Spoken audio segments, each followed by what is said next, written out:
நந்தவனம் ஃபவுண்டேஷன் சார்பில் நடைபெற்ற மகளிர் தினத்தில் சாதனை பெண்களுக்கு விருதுகளை எழுத்தாளர் தமிழ்வாணன் மற்றும் ரொட்டேரியன் டாக்டர் கே சீனிவாசன் வழங்கினர்.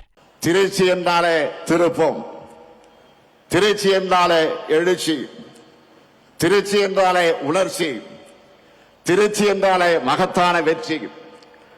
அப்படிப்பட்ட திருச்சியில இன்றைக்கு ஒரு மாபெரும் வரலாற்று கடமையை நிறைவேற்றத்தான் நாம் கூடியிருக்கிறோம்.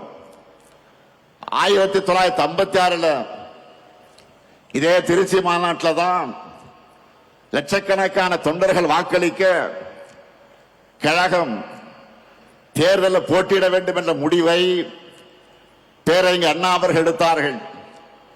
அது நடந்து 70 ஆண்டுகள் ஆகியிருக்கிறது.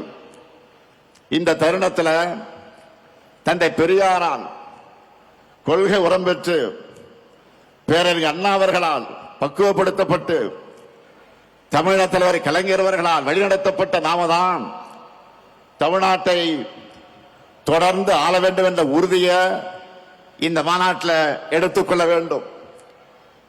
இந்தியாவிலேயே முதல் மாநில கட்சியா நம்முடைய கழகத்தை ஆட்சியில் அமர்த்தினார் பேரறிஞர் பெருந்தகை அறிஞர் அண்ணா அவர்கள். அவரது வழியில 5 முறை தமிழ்நாட்டை ஆட்சி செய்தார் நம்முடைய உயர்நீக தலைவர் கலைஞர் அவர்கள். ஒரு நீண்ட இடைவெளிக்கு பிறகு 10 ஆண்டுகள் கழித்து உங்களின் ஒருவரான என்னுடைய தலைமையில 6வது முறையாக ஆட்சிக்கு வந்தோம். இப்போ 7வது முறை மட்டுமல்ல, இனி என்னாலும் கழகம்தான் தமிழ்நாட்டை ஆளணும் என்ற சூழ்நிலைக்குத்தான் இங்கே கூடியிருக்கிறோம். இதுதான் நம்முடைய கடமை, அனைவருடைய பெருங்கடமை. இது எதற்காக சொல்லுகிறேன் என்று கேட்டால், நான் முதலமைச்சராகவும் சில பேர் அமைச்சர்களாகவும் பல பேர் எம்எல்ஏ ஆகவும் சொல்லுகிறோமா? இல்லை.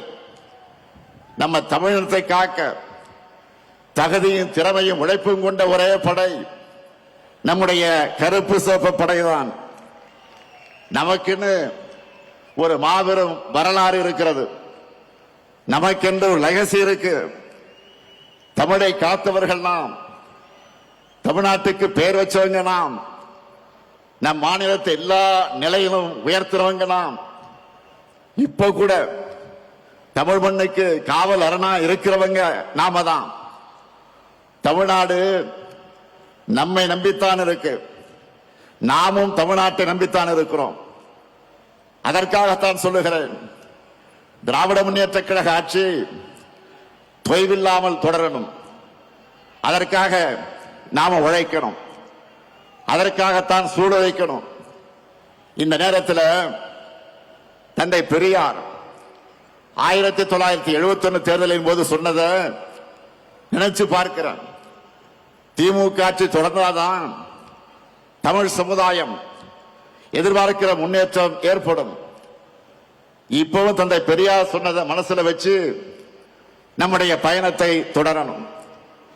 இங்கே வந்ததும் என்னுடைய நினைவுக்கு வந்தது 2021 தேர்தலுக்கு முன்னால் இதே திருச்சியில இதே இடத்துல 7 இலக்குகளை உறுதிமொழிகளாக நான் அறிவித்தேன்.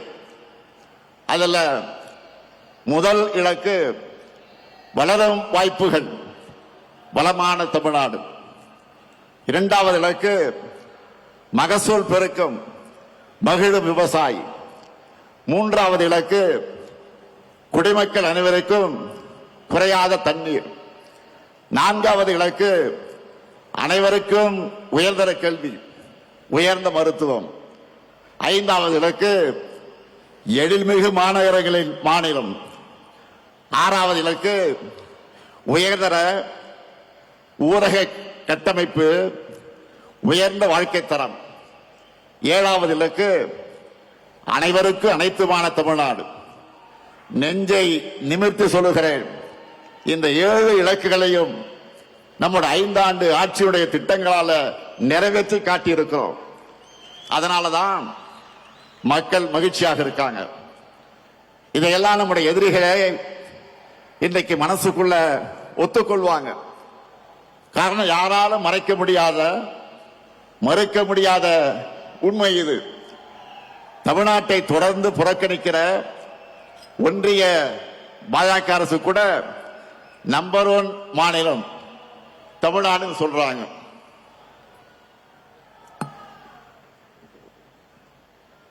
உலக பத்திரிகைகளை சூப்பர் ஸ்டார் ஸ்டேட் தமிழ்நாடுன்னு பாராட்டுறாங்க. அந்த அளவுக்கு நாம கெத்தா முன்னேறி இருக்கிறோம். கடந்த 5 ஆண்டுகள்ல நாம செஞ்சிருக்கக்கூடிய சாதனைகளை நினைச்சு பாருங்க. எத்தனை நெருக்கடிகள், எத்தனை பிரச்சனைகளை தகர்த்து நாம முன்னேறி இருக்கோம். 3 நாட்களுக்கு முன்னாடி கூட சென்னையில 2030க்கான 14 உறுதிமொழிகளை ஸ்டாலின் ஸ்டேட்மெண்ட்னு நான் அறிவிச்சேன். அந்த மேடையில் அமைச்சர்கள் ஒவ்வொரு துறையிலும் நம்ம என்ன சாதிச்சிருக்கோம்னு சொன்னாங்க.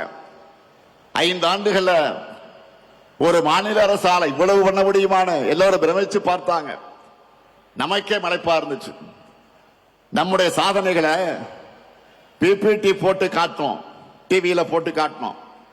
அதுல அதிமுக ஆட்சியோட நாம செஞ்சிருக்கிறத கம்பேர் பண்ணி சொன்னாங்க. அதுல சிலதை மட்டும் உங்களுக்கு நான் சொல்ல விரும்புகிறேன். நல்லா கவனிங்க. மக்கள் கிட்ட போய் நீங்க சொல்லணும்.